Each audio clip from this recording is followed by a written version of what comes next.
Hey everyone, I am doing it. I'm starting a podcast. Many of you suggested this to me, so thank you. I am taking your advice. And anyway, since I was a kid, I was always super enamored with the idea of doing a radio or TV broadcast, so I feel like this is kind of in that vein. This is our first episode of The Power You Have with Pramila Jayapal. And for those of you who don't know me, I represent Washington's 7th Congressional District in Congress. That is most of gorgeous Seattle, plus some towns around Seattle. And on future episodes, I'm going to start discussing some of the biggest news stories that are happening across the country. But today, since this is the first one, I want to just start by introducing myself to you. I am a proud immigrant. I'm one of just 19 naturalized citizens to serve here in Congress, and I'm the first and only South Asian American woman to serve in the House of Representatives. I was born in India, and I came to the United States at 16 years old by myself on a student visa to go to college. Because here's the thing, my parents believed so much in America that they actually used their whole savings at that time of just $5,000 to send me here by myself so that I would have the best opportunity and the brightest future.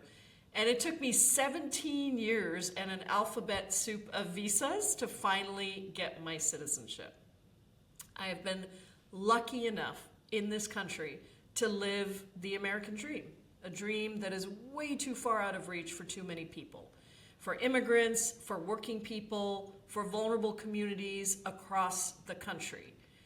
And so that's why I decided to spend a couple of decades, long before coming to Congress, working both around the world on international health and development, as well as here in the United States, starting and leading a civil, immigrant, and human rights organization that fought hard for humane, fair immigration policy that our country desperately needs. I was also on the committee that negotiated and implemented Seattle's $15 minimum wage law almost a decade ago, and we were the first major city to do so. We joined arms with labor, with community, to push for policies that help working people and poor people get ahead. The truth is, I never really wanted to be in elected office. I pretty much believed that change happened on the outside by organizing on the ground. But what I realized is that what we really needed to do was think about elected office as another opportunity to organize and return power to the people instead of the billionaires and millionaires. And that if we could work together as a movement on the outside and on the inside, that we could take on the system that has been very carefully and very thoroughly rigged to benefit only the wealthiest 1% amongst us, instead of the workers, immigrant, poor folks who are just struggling to get by. So that's why I ran for office. And I see more than ever, especially with everything that we're facing today, how much we need people to use the power we have. Because when the system is so rigged against working people and poor people, that's exactly when authoritarians can use people's frustration about our own economic situations to turn us against each other. Even though it's not trans kids or immigrants who keep raising the rent or food prices or causing you to go into bankruptcy because you get cancer. It's the billionaires. It's the companies that profit, and most importantly, the power actually gets taken away from you and given to someone else to rig that system against you.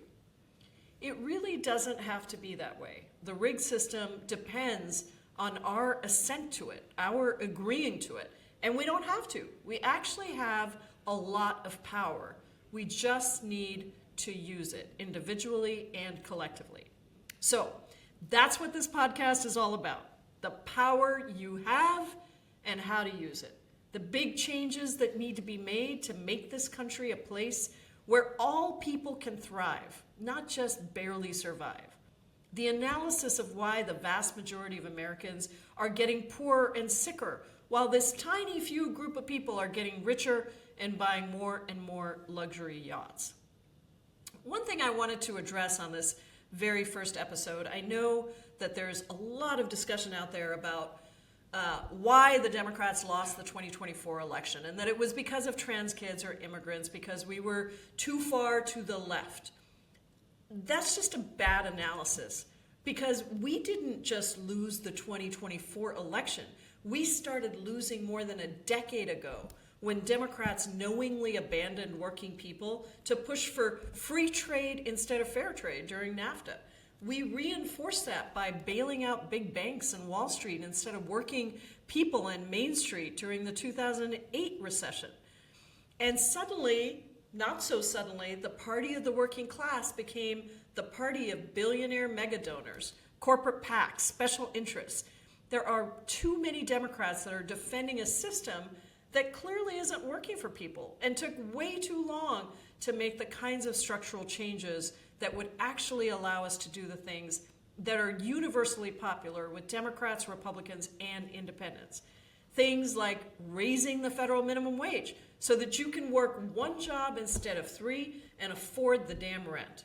Or stopping the giant private for-profit insurance and drug companies from profiting from your pain by capping the price of prescription drugs for everyone, or stopping these drug companies from charging even more and more, so that now 1 in 3 Americans have medical debt that totals more than $220 billion with a B, dollars.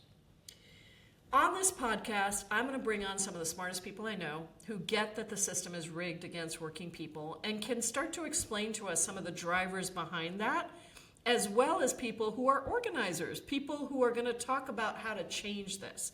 We're going to talk about what regular people can do to make a difference, how to strengthen our very fragile democracy, and how to beat back authoritarians who want to control every aspect of our lives, eliminating free speech, privacy rights, and due process to get there. I want to do this not in some theoretical way, but by actually talking about what you face, you, the person that's out there listening to this, when you go to the grocery store, when you just see grocery prices continuing to go up. What happens when you have to choose between paying your rent or paying for your prescription drugs that you need to treat your diabetes? What happens when childcare costs more than your rent and you really can't afford either? So, let's get started with today's conversation, which is all about corporate concentration and monopolies. And I have an amazing guest that's going to come on, but I want to just set up that conversation for you, and then I'm going to bring on the incredible Lina Khan. So I want to start by just talking about eggs. I like my eggs, and apparently lots and lots of Americans do, because the average American, I bet you didn't know this, eats about 280 eggs per person every year. Scrambled, fried, poached, hard-boiled, part of our cakes and our cookies. It's just a staple in every household. Now, I really didn't know until I started looking into why egg prices are so high that it's really just a handful of companies that dominate egg production in the United States. And one company, Cal-Maine Foods, alone controls roughly 20% of the market. That kind of dominance means that just a few giant corporations are setting prices and squeezing out competition. And by the way, when there are supply chain problems, like what happened during the pandemic, just a couple of places supply everything, and that means that they can profiteer even more. Before the pandemic, prices were almost never over $3. But in recent years, we have seen record high egg prices, spiking up to nearly $7 earlier this year. And according to Farm Action, that was because of price gouging by egg producers who had profit margins as high as 40% on a dozen eggs. Here's an example from 2023. The average price of a dozen large eggs at the grocery store soared to $4.82. That was more than double what it had been just a year before. Industry leaders blamed the avian flu, but Cal-Maine reported no cases of avian flu in its own facilities, and by the way, they still managed to post a 718% increase in quarterly profits, making over $323 million. Here's the other thing. It's not just the shoppers who lose out from this. All of this corporate concentration also pushes out small farmers who just can't compete with the major producers because those major producers dominate every step of the supply chain from feed to distribution. And that means our entire food system is vulnerable on top of everything. This is a huge problem, and it's repeating itself across multiple industries. Of course, the things you see in the grocery store like eggs, laundry detergent, diapers, but also in entire systems and markets like grocery chains and healthcare clinics and housing markets. And so that's why in Congress, I just started a new caucus that I'm very excited about called the Monopoly Busters Caucus. And we've got Democrats across the ideological spectrum that are co-chairing it with me. Angie Craig, the top Democrat on the Agriculture Committee. Pat Ryan from New York, who wins one of the toughest districts in the country. And Chris DeLuzio from Pennsylvania, who's also in a tough district right there in the heart of Pennsylvania. So this is what we have to talk about today. And let me now bring in my first guest of this podcast, the remarkable Lina Khan, former chair of the Federal Trade Commission. She has been a real superhero, going back to her days when she wrote a breakthrough law review journal at the Yale Law Journal that showcased how Amazon was abusing its monopoly power, to the years when she was actually counsel to the House Judiciary Committee's Antitrust Caucus, which I served on, and she advised our bipartisan 6-month investigation into big tech firms and our ultimate bipartisan package of bills that we passed through the committee to address the effects of corporate concentration on small businesses, communities, and our country. To the last 4 years when, of course, she was confirmed by the Senate in a bipartisan vote as chair of the Federal Trade Commission.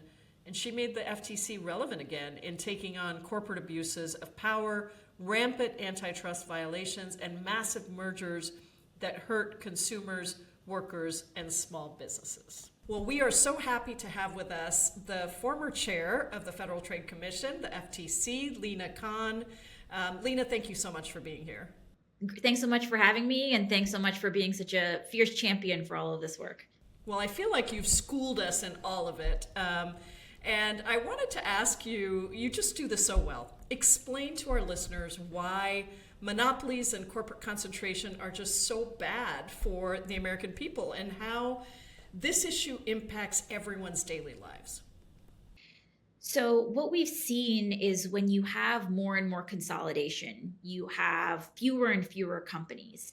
And when companies don't have to compete as vigorously with one another, they can get away with abusing their customers, they can get away with abusing their workers, they can hike prices, they can lower wages, they can really squash out opportunities for independent businesses. Just to take a concrete example, look at agriculture markets, where in areas like chicken farming, you have millions of consumers and tens of thousands of farmers, but just a handful of companies that connect them. And what that means practically is that these companies can get away with abusing their power. And farmers sometimes can only sell their chickens to a single company. And that power asymmetry lets it make all sorts of crazy demands.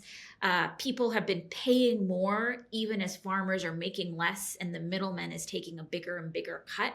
But this isn't just happening in food and agriculture, it's happening in healthcare, it's happening in parts of housing, it's happening in areas like cat food or contact lens solution or laundry detergent.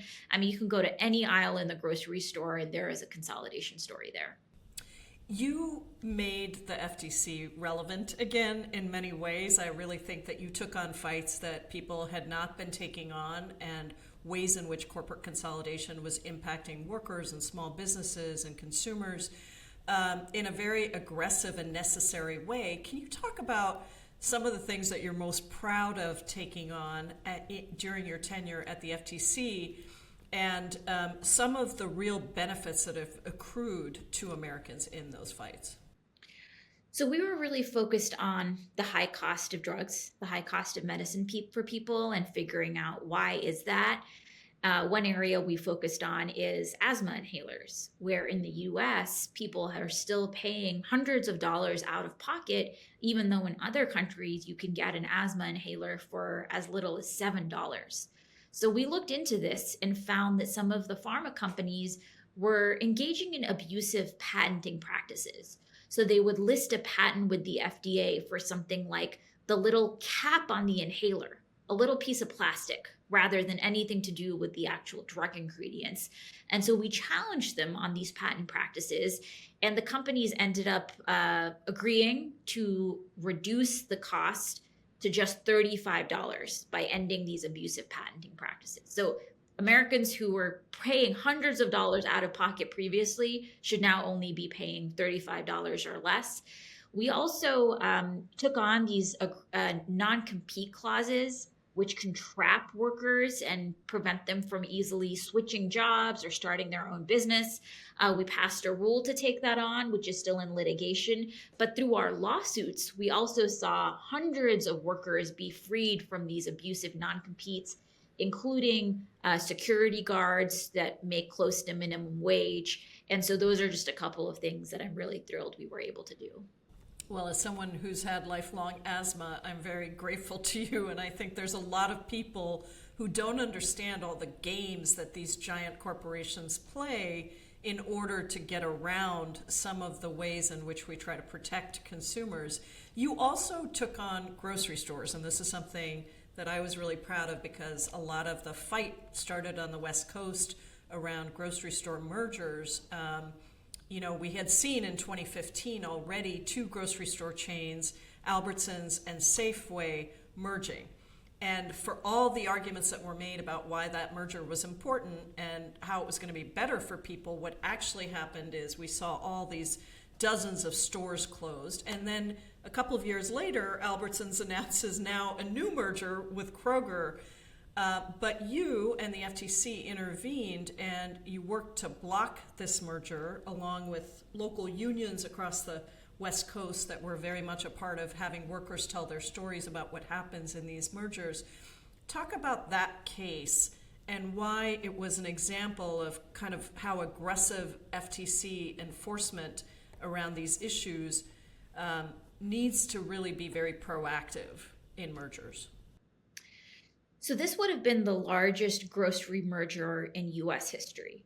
And Kroger and Albertsons compete in all sorts of communities across the US, which practically means that people have at least two options. And so they can look at the sale paper from each of these grocery stores. They can figure out, oh, there's a sale on milk, so I can go to Kroger. But if there's a better sale at Albertsons, they can go there.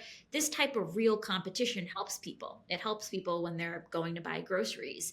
And there was a real fear, and the evidence backed this up, that if we allowed Kroger and Albertsons to merge, that competition would disappear. And so people wouldn't have as many options. And the companies, which are right now somewhat incentivized to compete with one another and lower prices, that competition would go away and they could instead get away with raising prices and not offering the same sales that they do right now.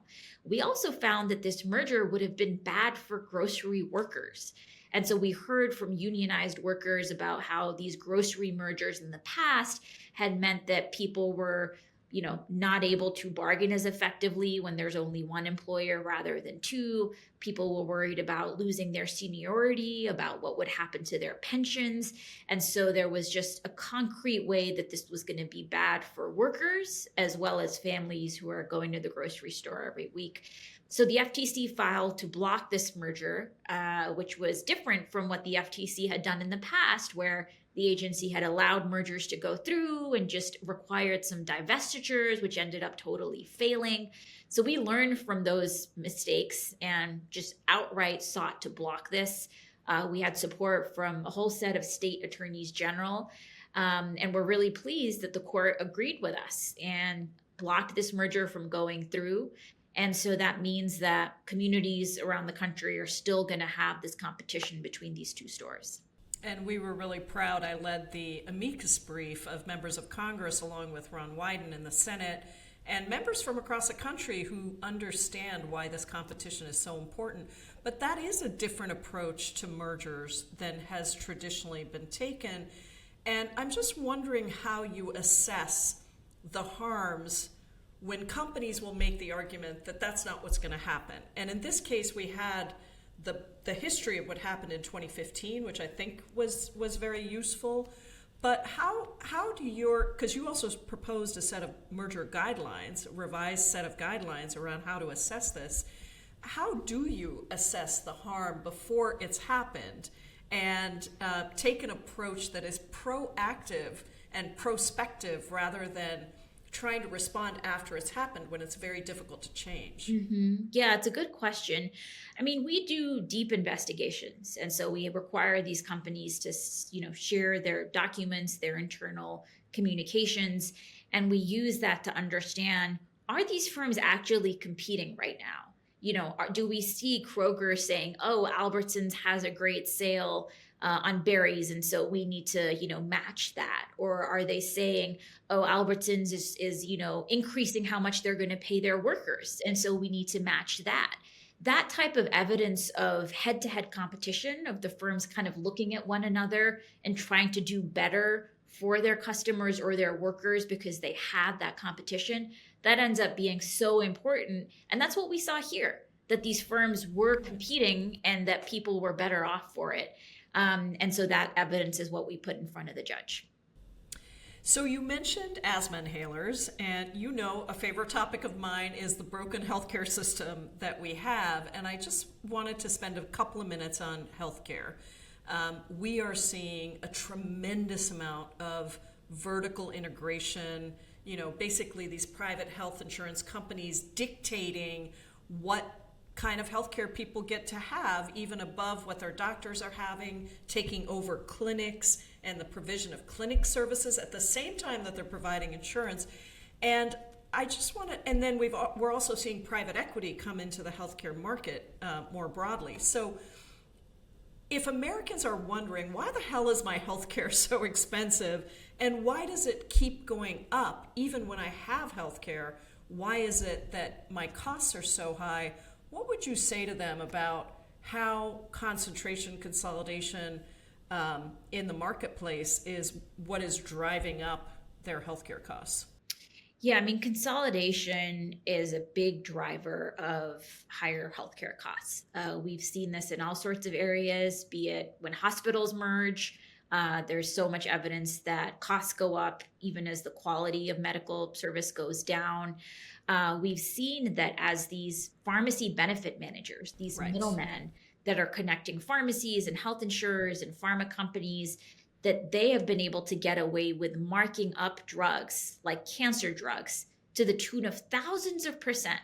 So Americans are paying thousands of dollars more than they should be because of the conflicts of interest that some of these companies have. We've also seen big pharma companies engage in patenting tricks, but also all sorts of mergers where if there is a smaller innovator on the market that could be introducing a lower cost option, sometimes the big pharma company will go and buy them up to prevent that lower cost option from coming onto the market. So there are all sorts of tactics here that are contributing to the ballooning cost of healthcare. And when it comes to private equity, I mean, this is something that I heard about time and time again, including from healthcare workers. I mean, I would hear from ER doctors whose practices had been taken over by private equity, and they would share that after private equity takeover, these ER doctors would have to think, do I even have time to console this parent that just lost their child? Or am I going to be punished because I'm on such a hard schedule where people would not have food breaks, they would not have bathroom breaks, just because of how extreme the quotas were that these PE firms were imposing? That was bad for the healthcare workers. It was also bad for patients who saw the quality of care go down. And so this private equity takeover is a big, big issue. Yeah, and we're hearing it with all sorts of doctors' offices around the country, and there may be an opportunity for us to form some new coalitions here because you're seeing doctors also be pushed out if they have small practices. I mean, there's lots of potential, I think, to put the put the blame where it is and allow us to create a different kind of system that doesn't put patients' health below profits, which is really what private equity is doing. I want to move to healthcare, to housing. Excuse me. I want to move to housing because this is another place where you and I have talked over the years about private equity, and I just think this is another place where Americans are feeling their housing costs go up and up and up, and wondering what is happening. And I know that there have been attempts to take on some of the algorithmic, the algorithms that are driving up prices. But can you explain a little bit about what's happening to the housing market, private equity in the housing market, and how corporations and private interests are contributing to the rising rents that every American is feeling? Yeah, I mean, there are a whole set of policy factors that are driving higher housing costs. We have seen in certain parts of the country, including Atlanta, Dallas, other communities, where institutional investors have a sizable share of the local housing stock. And sometimes they can put that on the market, but sometimes they can withhold it from the market to kind of strategically drive up rents because they don't want as much supply.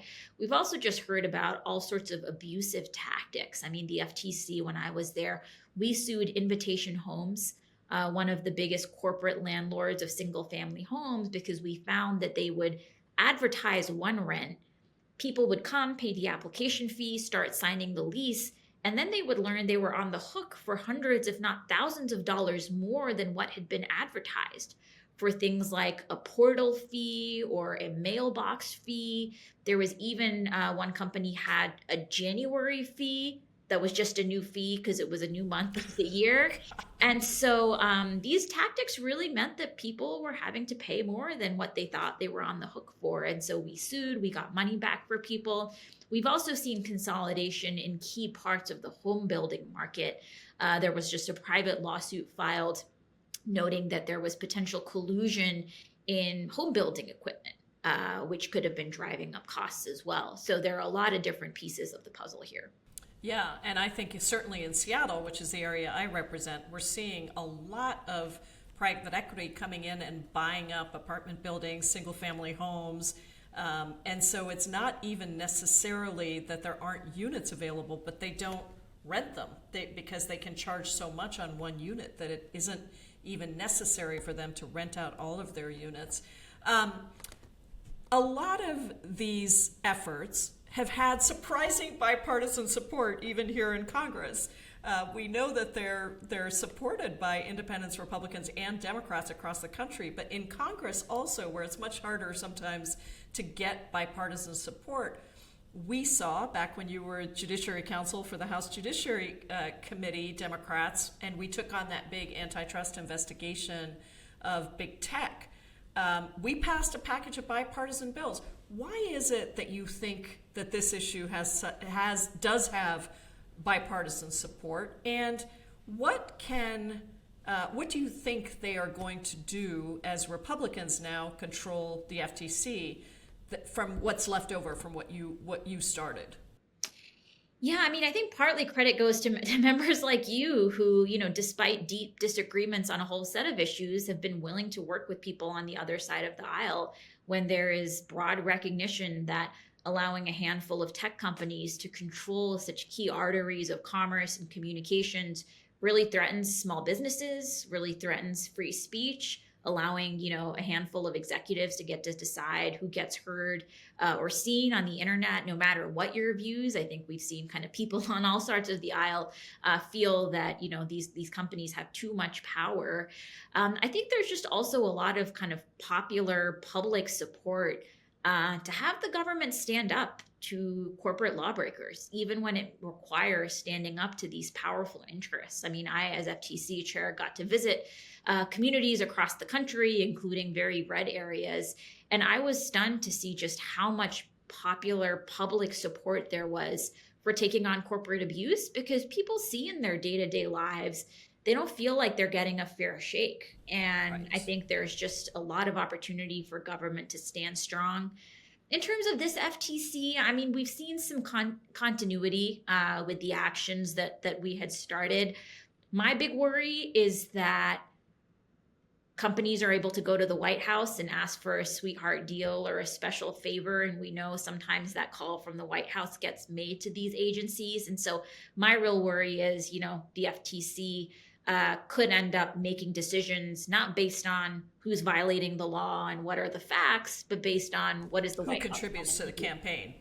Yes. Yes. And we're already seeing some of that in terms of these investigations started that seem pretty politically motivated in a very troubling way. I mean, we don't want our law enforcement to be weaponized to just do the political bidding of the president. And so that is a real worry. So there's one last question before I let you go. It's tied to the title of the podcast, which is The Power You Have. And so what do you want to say to people across the country who are worried? Maybe they don't call it antitrust enforcement. Maybe they don't even call it monopoly power, but they're worried that they're getting screwed while big corporations are getting bigger and bigger and controlling more and more of their lives. How can people across the country participate in taking back the power on this issue? I mean, I think continuing to convey that to your members of Congress, to your local officials, these companies sometimes have so much power that anytime an official even hints at doing something, the level of pushback is so extreme. And so oftentimes our elected officials need support from the people who want them to do this. And it lets them say, yes, you may threaten to kind of retaliate, but guess what? I'm going to stand strong for my constituents. I think for people who are working in a particular area like healthcare, where they're seeing firsthand the effects of consolidation, kind of educating policymakers, educating your elected officials about what that effect looks like on the ground is so important, because oftentimes we really need these stories to be able to kind of make a broader case and be able to take action. And really to know what's happening. For many of our members of Congress, they don't know how people are being affected. Yeah. So it really matters. People's voice really matters. And your voice as such a champion on this issue is so incredibly important. Thank you, Lina Khan, for being with us. Thank you. Well, that's a wrap for today's episode. Please stay tuned for the next one. Look out on all my social media platforms. It's Rep Jayapal. And just thank you so much for joining us today. I look forward to a lot more conversations on the issues that matter and the power you have.